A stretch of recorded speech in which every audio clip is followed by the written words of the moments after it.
I have a whole bunch of these little maple pieces. They were a child's block set, and I probably have 50, 60 pieces of this in a tote. And I got those at a yard sale for a couple of bucks years ago. I always knew I'd do something with them.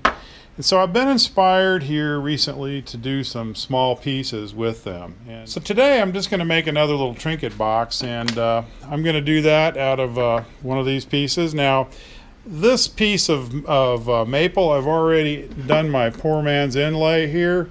I've got an inventory of plugs that I cut out of different materials, and so I've got looks like about a 3/8 inch piece of sapelli here, and then this is a 1/2 inch piece of sapelli, and then inside of that I've got a little piece of Brazilian hardwood from a dowel.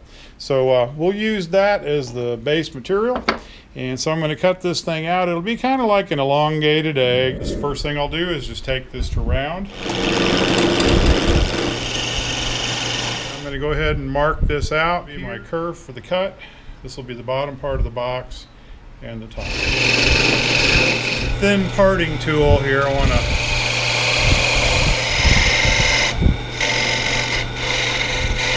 just eyeballing it. I've given myself about 3/8 of an inch there. This would be a good opportunity for me to practice with my skew. I'm cutting downhill.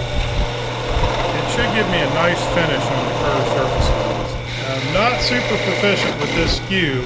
Look at that, I just backtracked it.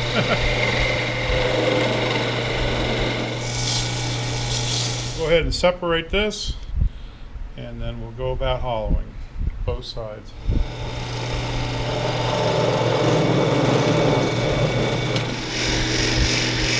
This is as far as I'm going to take the Forstners, and I'll go ahead and use my little mini-bix scraper to form out the rest of this. I can feel the steps melting away in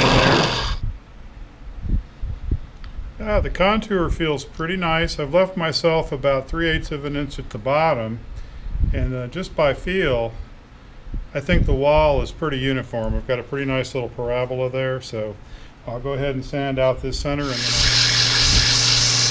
okay, the bottom is hollowed out and sanded down, and so I'm just going to put the top into the chuck, and I'm going to hollow that out as well, and then we'll fit the two pieces together.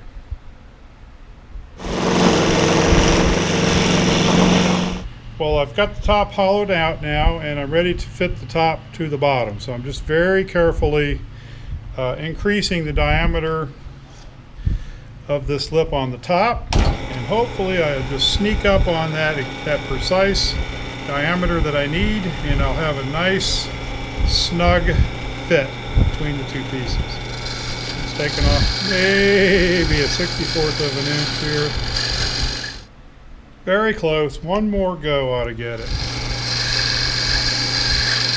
That is a really, really nice tight fit, and I can actually sand that out just a little bit to loosen it up when I'm ready, but I'll have a real nice grain match fit to this box. Okay, I got the top hollowed out, and I'm pretty happy with the fit on this thing.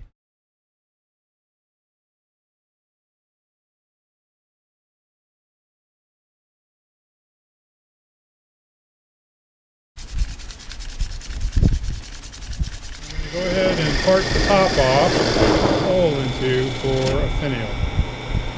And there's the top. Now I can put the top on here. Do I have it the right way? Yeah, maybe it's backwards. The grain is so symmetrical from one side to the other, it's kind of neat.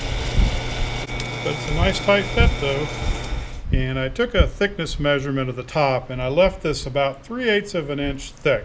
So we're going to drill a hole that's about 1/4 of an inch deep, so it doesn't go all the way through the top. But before we drill that hole, I'm going to use this centering bit just to get a start on us. There we go. So we have a nice centered hole there. I've got a 160 drill bit in here, which will give me a good hole for a 1024 thread. And that should be about 1/4 of an inch right there, and I'll be able to tap that for a piece of 1024. So off camera I tapped this little hole for this piece of 1024, and I've got just enough bite in there to where I can put a nice finial on there, and then when I'm ready to put it all together I'll use CA glue to hold this down in the hole. And that way when I take my top off I don't have the thread coming through the bottom.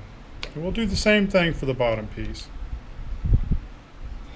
And I'm ready to part off the bottom. Very good.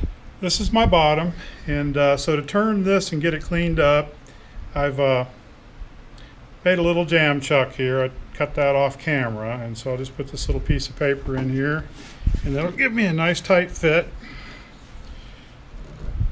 That's pretty good. So I'll go ahead and sand that and get it ready to drill. Very carefully take this in 1/4 inch. You don't want to bust through the other side. So there's our 1/4. It should leave me about 1/8 of an inch ligament. And then we'll go ahead and tap that out for the all thread. So now I have the top and the bottom ready to go, and I've got it so that I can turn them together with these pieces of 1024. But my next step is I'll go ahead and cut my foot and my finial for this.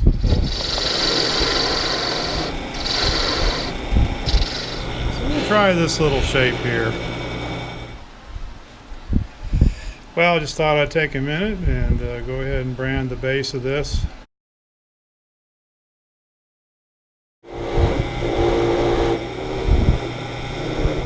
What I'm going to do here is I'll put the two pieces of the egg together, so to speak. Look at that. Okay, and I've got a little piece of all thread in the bottom, and so I'm just going to take this and apply a nice liberal amount of the boiled linseed oil here, and then we'll let this sit for a while, and then we'll put a polish on it, and we'll take it over, and we'll put this thing together and kind of see where we're landing on this. Let's just go ahead and put it together. So here's the base of it. I cut this little 1024 piece of all thread and threaded into the hole on the bottom. And once I'm satisfied with this, I'll epoxy it all together so it can never come apart. So we'll go ahead and twiddle that on there. And I like the shank to go well down into the base. This little Sapelli base turned out pretty nice. That looks good so far. One thing I should point out here before I put it together, what I do is I cup out the top and also the top of the base, and I use a burring tool on the drill press to do that. So that's got a little conical inset there. So that way when you put it onto the top of a rounded top like this, you get a nice line contact, and that's a nice line contact there. So there's the top with the finial, the bottom with the foot, and we'll put it together here. And that is our matched grain trinket box. Just looking back on the original design, the finial's a little bit different than what I had in mind. I thought something a little more vertical was in order here. Well, that's the whole project for today. I'm going to let this sit overnight, and I'll come look at it again tomorrow. I might decide to make some little changes to it. But in the meantime, this is Jimmie saying thanks for watching, and hope you'll give me a comment and a like. And if you have not yet decided to subscribe to the Stuart Arts YouTube channel, I hope you'll go ahead and push that button and join the club.